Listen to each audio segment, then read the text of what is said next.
통해서 나온 그 하나님의 말씀, 그 율법이 낭독되었을 때에 많은 사람들이 그 말씀을 듣고 또 회개하고 통해 자복했던 것을 우리가 에스라를 통해서 보았어요. 그런데 왜 다시 언약을 갱신했다고 이렇게 말씀드렸습니까? 성전이 세워졌지만 그들의 믿음의 생활이 흐트러져 버렸다는 것이요. 1차 포로 이후에 스바벨이 와서 하나님의 성전을 지었습니다. 그런데 백성의 삶이 달라진 게 없었다는 거예요. 오히려 여전히 더 그들은 이방인들과 교류하고 또 결혼하고 하나님의 말씀보다는 세상의 것에 더 많이 마음을 빼앗겼던 것을 우리가 보게 됩니다. 그렇기 때문에 느헤미야가 왔을 때 다시금 그들과 하나님의 말씀 통한 언약 갱신을 세웠다고 말씀을 드렸어요. 무엇을 통해서? 하나님의 말씀을 통해서. 이 하나님의 말씀이 곧 언약이기 때문에 그 말씀을 통해서 새롭게 그들이 계약을 맺었다는 겁니다. 우리가 이렇게 하나님 앞에 올바로 서겠습니다. 바로 그 출발점이 지난주에 우리가 보았던 느헤미야 8장이었습니다. 그리고 9장에서는 그들이 그 말씀을 듣고 회개하고 결단하는 그런 장면이 나왔다고 말씀을 드렸어요. 그들이 다 서약했다고 그렇게 말씀을 드렸죠. 이 결단이 중요하더라. 바로 이 10장에서는 바로 그러한 결단의 결과 삶에 어떠한 변화가 있었는가를 보여주고 있습니다. 이스라엘 백성들이 하나님께서 모세를 통하여 전해준 그 율법을 듣고 그들은 하나님의 계명과 규례와 율법에 준행하기로, 복종하기로 그렇게 계약을 합니다. 그때 그들이 어떻게 합니까?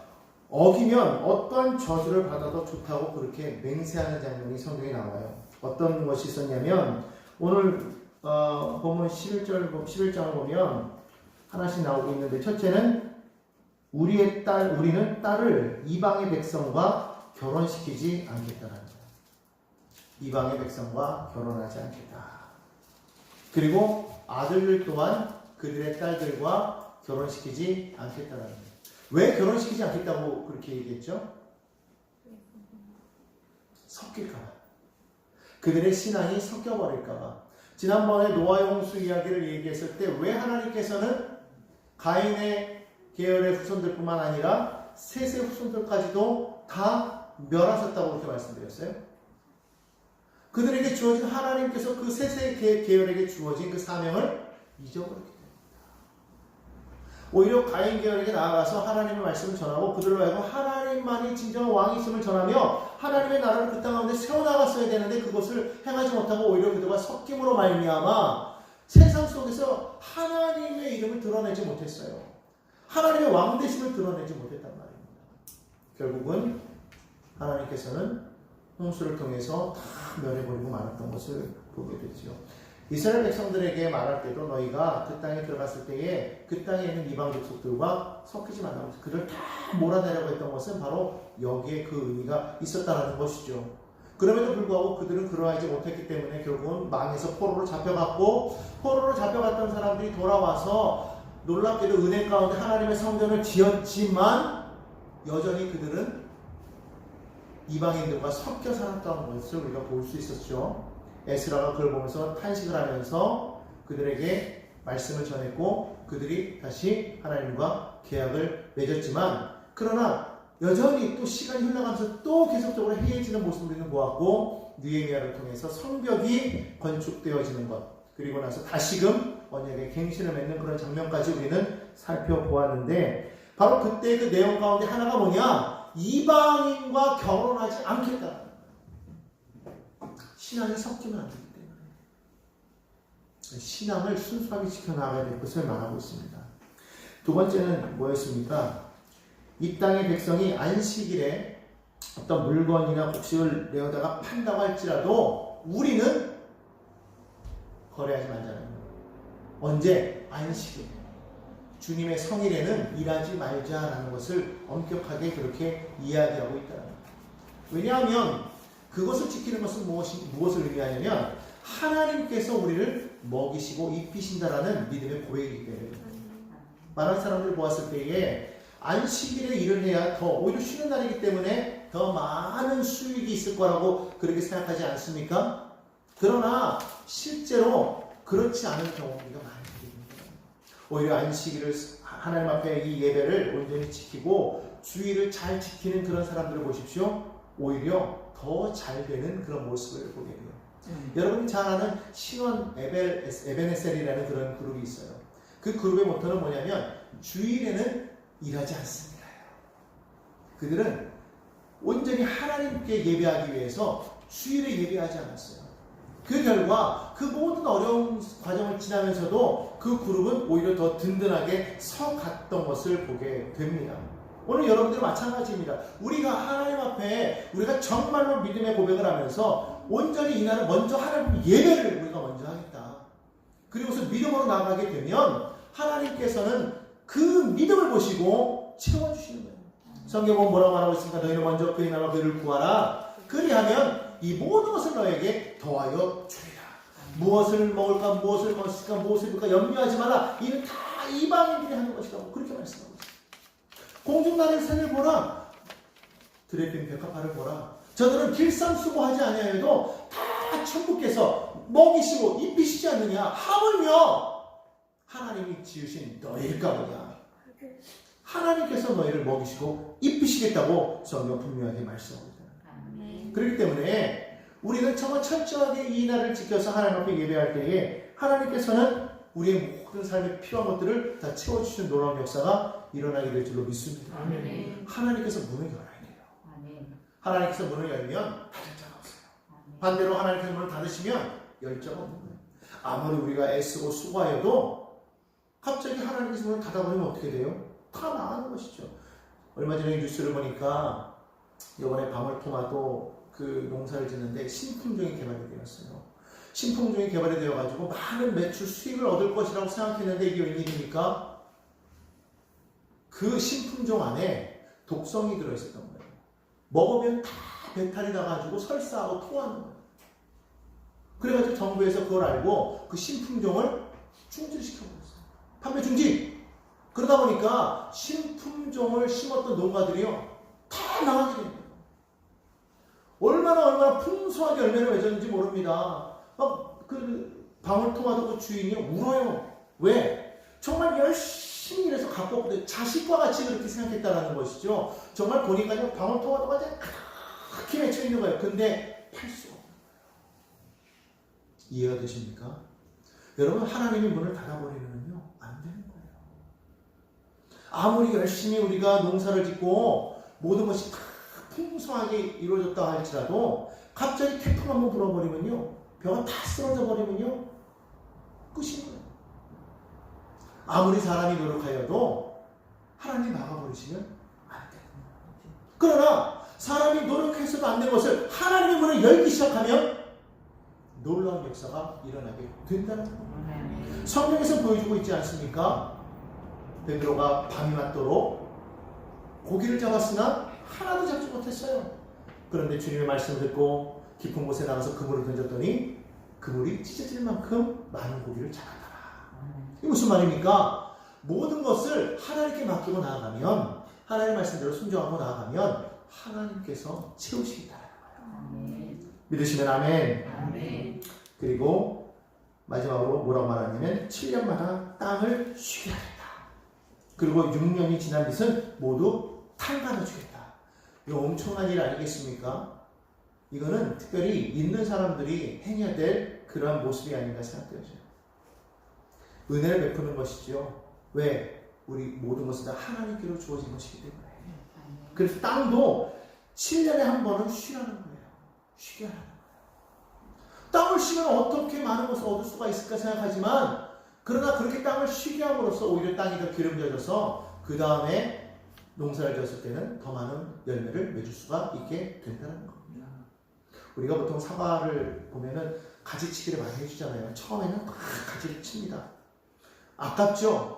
많은 열매를 막 잘라내고 그러니까. 하지만 잘라낼수록 더 달고 더 크고 아름다운 열매가 맺히는 것을 우리는 보게 된다는 거예요. 그렇기 때문에 항상 우리가 생각해야 될 것은 뭐냐? 나의 생각보다는 하나님의 생각이 맞죠. 내 생각이 내가 계산기를 갖고 두들기면 그 금액 이상으로 나올 수가 없지만은 그러나 이걸 내려놓고 하나님의 계산기를 가지고 나아가면 우리가 생각하지 못했던 알파가 있다는 거예요. 부르짖으라 내가 너에게 응답하겠고 내가 알지 못하는 그 은밀한 죄를 너에게 더하여 주겠다고 말씀합니다. 우리에게는 크고 은밀한 일이 있습니다. 그걸 플러스 알파. 우리의 신앙은요 플러스 알파 있습니다. 항상 하나님께서 그렇게 더하여 주시는 것을 믿습니다. 그 다음에 그들에게 또 규례를 그들이 스스로 정하는 것을 보게 됩니다. 먼저는 그들이 온전한 예배 생활을 하기 위하여서 첫째, 모든 예물을 하나님의 성전 비용으로 쓰고 우리는 해마다 3분의 1씩 세개를 바치겠다고 그렇게 말을 합니다. 늘 차려두는 빵, 그리고 규칙적으로 드리는 곡식제물, 규칙적으로 드리는 번제, 안식일 그 밖에 초하루에 드리는 그러한 절기 예물들, 그런 제물들을 드릴 때에 그 모든 것을 바로 거기에 쓰겠다고 말씀합니다. 그러니까 예배를 드리는 일 위에 제물을 쓰도록 그렇게 모으겠다고 이렇게 말하고 있어요. 두 번째는 제사장이나 레위 사람이나 일반 백성을 가리지 않고 우리가 집안별로 주사위를 던져서 해마다 정한 때에 우리 하나님의 성전에 뗄나무를 바칠 순서를 정한다. 하나님의 제단에서 쓸 나무를 바치겠다. 세 번째, 해마다 우리 밭에서 나는 만물과 온갖 과일나무의 첫 열매를 주의 성전에 바친다. 네 번째, 율법에 기록된 대로 우리의 마다들과 가축의 첫 새끼, 곧 처음 난 송아지와 새끼양을 우리 하나님의 성전으로 가지고 가서 그 성전에서 우리 하나님을 섬기는 제사장들에게 바친다. 다섯 번째, 또 우리는 들어바칠 예물인 처음 익은 미래가루와 온갖 과일나무의 열매와 새 포도주와 기름을 가져다가 제사장의 몫으로 우리 하나님의 성전 창고에 넣기로 하고 또 밭에서 나는 수출 가운데에서 열의 하나는 레위 사람들의 몫으로 가져오게 한다. 여섯 번째로 레위 사람이 열의 하나, 즉 11조를 거두어 드릴 때에는 아론의 자손인 제사장 한 사람이 같이 다니기로 한다. 일곱 번째로 레위 사람은 거두어 드린 열의 하나에서 다시 열의 하나를 떼어서 즉 11조의 11조를 떼어서 우리 하나님의 성전 창고의 여러 방에 두기로 한다. 여덟 번째로 이스라엘 자손과 레위 자손은 들어바칠 예물. 들어바치는 예물이란 건 뭐냐면 이렇게 위로 올리는 예물, 즉 거제를 말하는 것이거든요. 이 거제인 곡식과 새 포도주와 기름을 그 여러 방에 가져다 놓기로 한다. 이렇게 규례를 정하였다라는 거예요. 이 성전에 보면은요 여러 방들이 있었거든요. 그런 방들에는 어떤 규모가 있었냐면 바로 성전 기구를 놓기도 하고 또 당시에 당번을 하는 제사장들 그리고 노래하는 사람들 성전 문지기들이 쓰는 그런 방들이 있었다는 거예요. 그리고 그 외에도 이 레위인들을 위한 제사장들을 위한 그런 곡간을 모을 그런 곡식들을 쌓아놓을 수 있는 그런 방들을 그렇게 만들어 놓자고 오늘 본문 말씀에 말씀하고 있다는 거예요. 38절 말씀입니다. 레위 사람들이 11조를 받을 때에는 아론 자손 제사장 한 사람이 함께 있을 것이요 레위 사람들은 그 11조의 10분의 1을 가져다가 우리 하나님의 전 국관의 여러 방에 두되. 왜 이렇게 하겠다고 그들이 규례를 정하였느냐? 오늘 본문 39절에 그 이유가 정확하게 나와 있다는 거예요. 39절 성경을 한번 보겠습니다. 10장 39절입니다. 여러분 맨 마지막에 있는 문장을 한번 읽어보겠습니다. 그리하여 이렇게 나와 있죠. 맨 마지막입니다. 10장 39절 함께 읽습니다. 시작. 그리하여 우리가 우리의 하나님의 전을 버려두지 아니하리라. 우리 하나님의 전을 버려두지 않을 것이다. 이 말은 다시 말하면 무슨 말이냐면 지금까지 어쨌다라는 거예요. 하나님의 전을 버려두었다는 거예요. 여러분 잘 아는 것처럼 수르바벨이 와서 다시 포로에서 귀환하여 돌아와서 하나님의 성전을 짓고 났을 때 정말 그들은 막 기뻐하지 않았습니까? 그 예전 솔로몬의 성전을 다시금 세웠을 때 그들의 마음에 감격이 있었겠죠. 비록 초라했지만. 그런데 그 이후로부터 시작해서 에스라가 올 때까지 약 한 60년에서 80년의 그 시간 동안에 그들은 어떻게 했다는 거예요? 성전을 버려 두었다는 거예요. 에스라가 와서 개혁운동을 일으켰지만 다시 또 느헤미야가 오는 그 시간까지 14년 동안은 그들은 또 여전히 성전을 버려 두었었다는 거예요. 이것이 여러분 얼마나 마음 아픈 일인지 아십니까? 우리가 하나님을 사랑한다고 하나님의 은혜 가운데 다시 돌아온 걸 느꼈음에도 불구하고 하나님의 성전이 세워지는 걸 보면서 하나님의 약속은 반드시 이루어지는구나 라는 것을 그들이 배웠음에도 불구하고 체험했음에도 불구하고 여전히 그들은 세상에 더 가까이 있었다는 거예요. 세상에 가까이 있다 보니까 자연스럽게 하나님의 전은 버려두게 되었다는 거예요.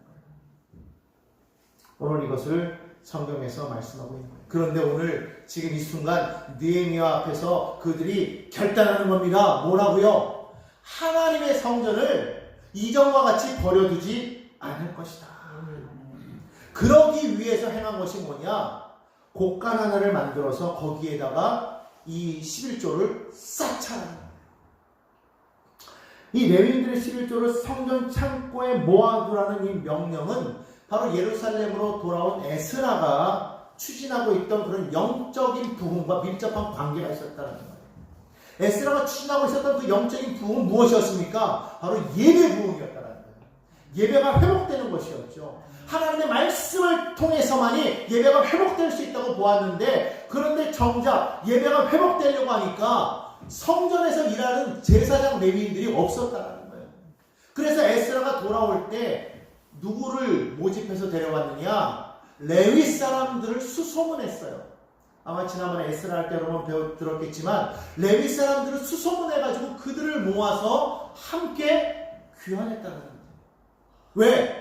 하나님의 성전에서 일할 사람들이 필요했기 때문에 하나님의 성전에서 섬길 레위 사람들을 다 데리고서 2차로 에스라가 포로로 귀환했다는 거예요.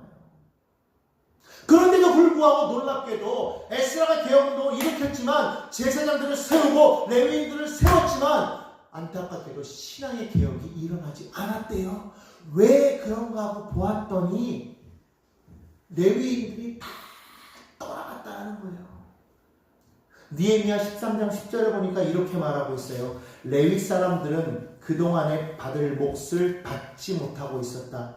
그래서 레위 사람들과 노래하는 사람들은 맡은 일을 버리고 저마다 같이 있는 곳으로 떠났다. 그렇게 말하고 있어요. 여러분들에게 좀 이해하기 쉽도록 하기 위해서 새번역 성경을 읽은 거고요. 우리 여기 나와 있는 우리 개역 성경에 보면 뭐라고 나와 있느냐?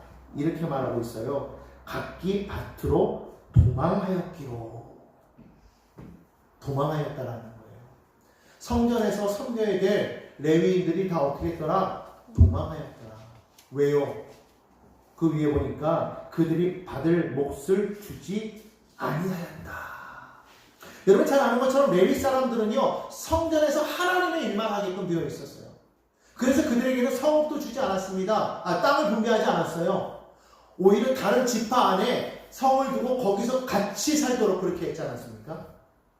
그 이유는 뭐냐면 바로 거기에서 하나님의 말씀을 전하고 가르치는 역할을 감당하라는 것이었어요. 그러면 그들은 어떻게 먹고 살 수가 있었느냐? 바로 일반 백성들이 내는 11조를 가지고서 그들이 먹고 살아갔다는 거예요. 즉 다시 말하면 이스라엘 백성들이 드리는 11조로 레위인들이 살아갔다는 거예요. 그러니까 일반 백성들이 11조를 드리지 아니하면 레위인들은 살아갈 방법이 없는 거예요. 그런데 성경을 보니까 이 백성들이 돌아와서 하나님 앞에 11조를 제대로 드리지 않았어요. 그러다 보니까 레위인들이 살아갈 수 있는 방법이 없었어요. 방법은 뭡니까? 일자리를 찾아서 나아가는 것밖에 없었더라는 것이죠. 그래서 다 떠나가버렸고요. 레위인들이 떠나가고 제사장들이 떠나가 버리니까 성전이 폐허가 될 수밖에 없죠. 예배가 안 되는 거예요. 버려두었다는 거예요. 이렇게 해서는 안 되겠다는 거예요. 레위인들이 다시 오게 하자는 겁니다. 다시금 제사장들이 와서 레위인들이 와서 예배를 회복하자는 겁니다. 그러하기 위해서 에스라가 했던 것은 무엇이었어요?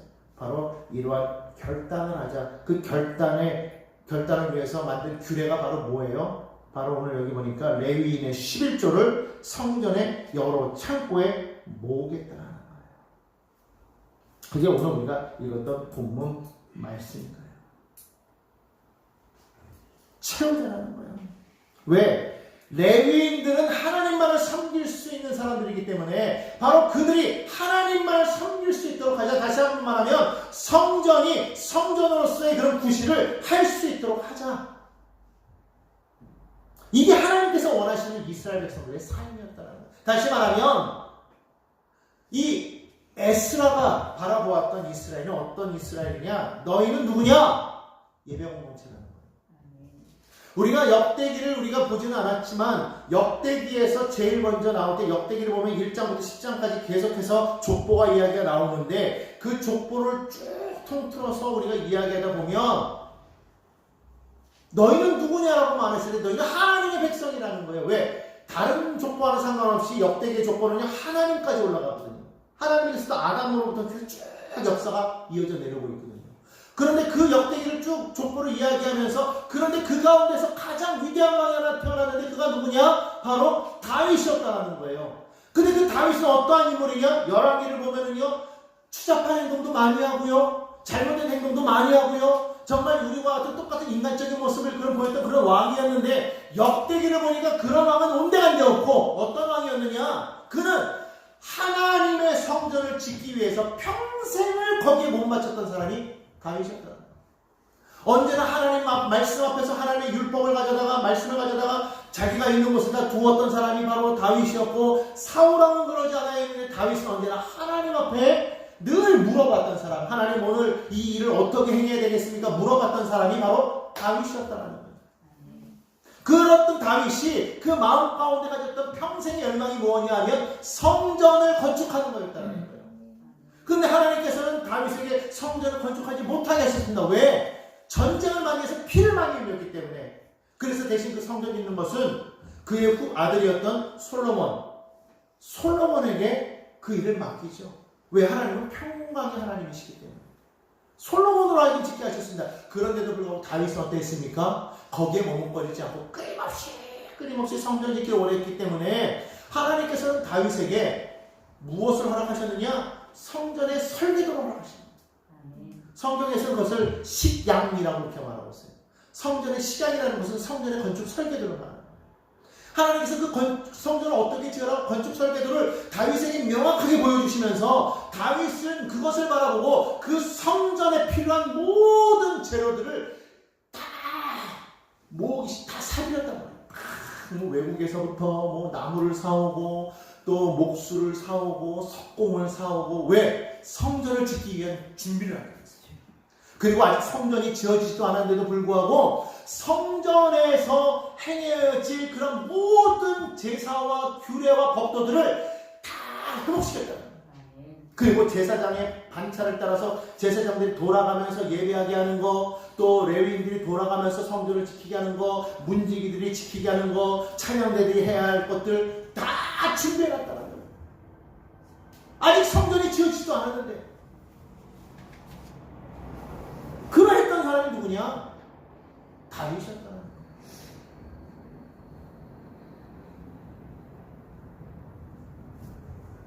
그런 다윗, 그러니까 이스라엘의 왕이 그 다윗이 이스라엘의 가장 위대하게 생각했던 왕이 다윗인데 그 다윗이 평생에 그의 일생에 그가 생각했던 것은 하나님의 성전입니다. 이것을 말하면서 이 에스라, 이 역대기를 누가 썼느냐라고 말할 때 보통 에스라가 썼을 것이다라고 그렇게 추측들을 해요. 왜냐하면 역대기와 에스라가 이렇게 이어지는 거 지난번에 보여드렸잖아요. 마지막 절에 보니까 고레스 왕의 그 칙령 이야기가 딱 똑같잖아요. 그래서 에스라가 썼을 것이라고 이렇게 말하는데 일단 어쨌든 에스라는 다시 말하면 이 역대기를 쓴 이 저자는 이스라엘을 향해서 무엇을 말하고 싶었기 때문에 이것을 썼을까 이거예요. 다시 말하면 열왕기서가 있는데 왜 또 역대기를 썼느냐는 거예요. 근데 자세히 보면 역대기는 열왕기와는 달리 유다의 이야기만 다루고 있잖아요. 그럼 무엇 때문에 썼느냐라고 했더니 바로 이거더라는 거예요. 즉 너희는 누구냐 이거예요. 너희는 하나님의 백성인데 하나님의 백성은 무엇을 하는 존재냐? 하나님 앞에 예배하는 존재라는 거예요. 예배하는 백성이라는 거예요. 그 예배하는 백성에 있어 가장 중심에 되는 게 뭐다? 성전이다. 그래서 성전이 회복되어야 되고 성전 중심의 예배가 다시금 회복되어야 되는 거예요. 안타깝게도 그 성전이 무너져 버렸죠. 솔로몬의 성전도 무너지고 스룹바벨의 성전도 무너지고 그 다음에 지어진 헤롯 성전, 예수님 때의 헤롯 성전도 무너져 버렸어요. 지금은 그 성전 자리에 무엇이 서 있습니까? 이슬람의 사원이 세워져 있어요. 안타까운 노릇이지만. 그러니까 엄밀히 따지면요, 오늘날 하나님의 성전은 있어요, 없어요? 없는 거예요. 지금 우리가 여기 있는 이곳은 하나님의 성전이 아니에요. 아니에요. 이거 우리 정확하게 하셔야 됩니다. 성전은 여기가 아니에요. 성전은 바로 하나님께서 말씀하셔서 예루살렘 바로 그 자리에 세워진 그때 그 새 성전밖에 없어요. 여기는 뭐냐? 그냥 예배당이에요. 예배하는 처소예요. 이스라엘 백성들은 성전이 사라진 이후에, 흩어진 이후에 그들은 뭘 세웠냐면 회당을 세웠어요. 회당을 세워서 거기서 말씀을 나누고 말씀을 전하고 가르치고 하는 일들을 행했다는 거예요. 근데 거기는 성전이 아니죠. 회당입니다. 오늘날 우리가 있는 이곳도 성전이 아닙니다. 우리가 교회마다 우리가 보통 성전이라고 이렇게 말하지만 엄밀히 따지면 성전이 아니에요. 하나님의 성전은 예루살렘에 있었던 거기가 성전이고, 지금 우리가 여기 있는 이곳은 하나님 앞에 예배하는 처소예요. 예배당이라는 것이죠. 엄밀히 따지면 무슨 말씀인지 알겠죠? 하나님 앞에 그들이 하나님 성전 중심으로, 예배 중심으로 그들이 나아가야 했던 그들이 그 일을 제대로 행하지 못하였기 때문에 성전이 무너진 거예요. 우리가 이걸 기억해야 돼요. 오늘날 이렇게 지금도 여기서 지금 이들이 이렇게 하나님의 말씀을 지키겠다고 규례를 정하고 이렇게 다 행하였지만 결국은 이것도 무너져 버리고 말거든요. 왜 그래요? 그대로 행하지 못하였기 때문에 그런 거예요. 여러분, 우리가 기억해야 될 것은 하나님의 성전이 무너지느냐 안 무너지느냐, 하나님의 성전이 세워졌느냐 안 세워졌느냐, 여러분 이게 중요한 게 아니라는 것을 우리가 알 수 있어요. 뭐예요? 하나님이 원하시는 그 뜻을 온전히 이루어 나아가는 그런 삶을 우리가 살아가고 있느냐, 정말 예배자의 삶을 우리가 온전히 살아가고 있느냐라는 것을 하나님께서 보시기를 원하십니다.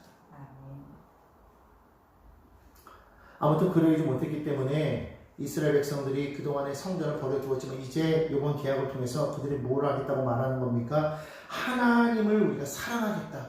그 증거로 뭘 하겠다? 하나님의 곳간에 11조를 드리겠다는 거예요.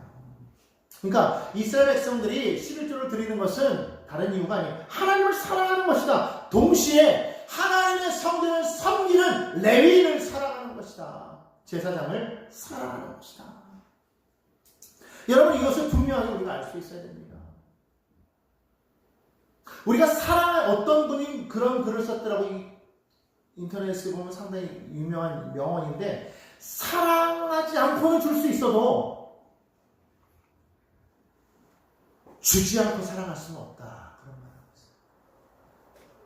우리가 하나님을 사랑한다고 우리가 말하지만 하나님 앞에 우리가 올바르게 우리가 행할 수 있는 것은 무엇일까? 바로 그것은 하나님의 말씀에 순종하여 예물을 드리는 것이다. 느헤미야서 12장 44절에 보니까 그래서 어떻게 행하고 있습니까? 이렇게 말하고 있습니다. 12장 44절에 그날에 사람을 세워 곡간을 맡기고 제사장들과 레위 사람들에게 돌릴 것 곧 율법에 정한 대로 거제물과 처음 익은 것과 11조를 모든 성읍 밭에서 거두어 이 곡간에 쌓게 하였노니 이는 유다 사람이 섬기는 제사장들과 레위 사람들로 말미암아 즐거워하기 때문이라. 왜? 그들은 하나님을 섬기는 일과 결례의 일을 힘썼으며 노래하는 자들과 문지기들도 그러하여 모두 다윗과 그의 아들 솔로몬의 명령을 따라 행하였기 때문이다. 오늘 여러분, 우리가 이스라엘 백성들의 그 모습을 바라보면서 우리도 또한 마찬가지로 하나님의 전을 버려두어서는 안 되겠구나, 하나님의 전에서 우리가 예배하는 것이 끝쳐져서는 안 되겠구나, 우리가 생각하면서 하나님 앞에 결단하여 이와 같은 규례를 지켜 나아가야 될 줄로 믿습니다.